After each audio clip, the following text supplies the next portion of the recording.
السلام عليكم الإخوان والأخوات، مرحبا بكم في القناة ديالكم إلى أوروبا. اللي كيشاهدني أول مرة ما يبخلش عليا بالضغط على زر الاشتراك، خلي ليا تعليق وجيم الفيديو إلى عجبو. جمعة مباركة أولا. تم الإعلان الإخوان على المواعيد ديال بي ال اس كازا كيف ما كتشوفوا في الموقع.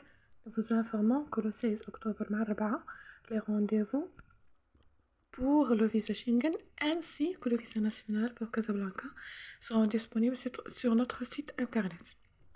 إذا اليوم سيدي 13 في الشهر، اليوم 13 في شهر 10 نهار 16 في شهر 10 16 في شهر 10 جات بالاثنين، نهار الاثنين إن شاء الله مع 4 ديال العشية غيكونوا المواعيد ديال كازا مفتوحين، ديال الفيزا السياحة وديال الناسيونال كنقصد بهم تجمع دراسة وغروبمون فاميليال.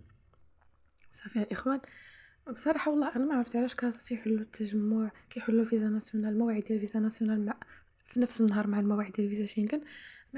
ساشون كو ان كازا كتعرف واحد الضغط كبير.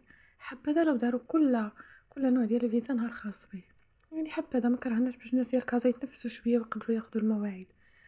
اذا الناس ديال كازا كونوا في المواعيد، للاسف ما كاينش كل نهار بوحدو مجامعينهم في نهار واحد.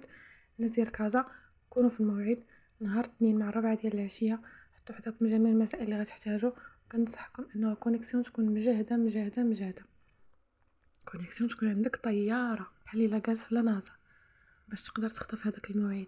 كنتمنى التوفيق لجميع الناس اللي محتاجين الموعد، كنتمنى التوفيق لجميع الناس اللي باغيين الفيزا. الله ييسر لكم الامور يا ربي، وشكرا.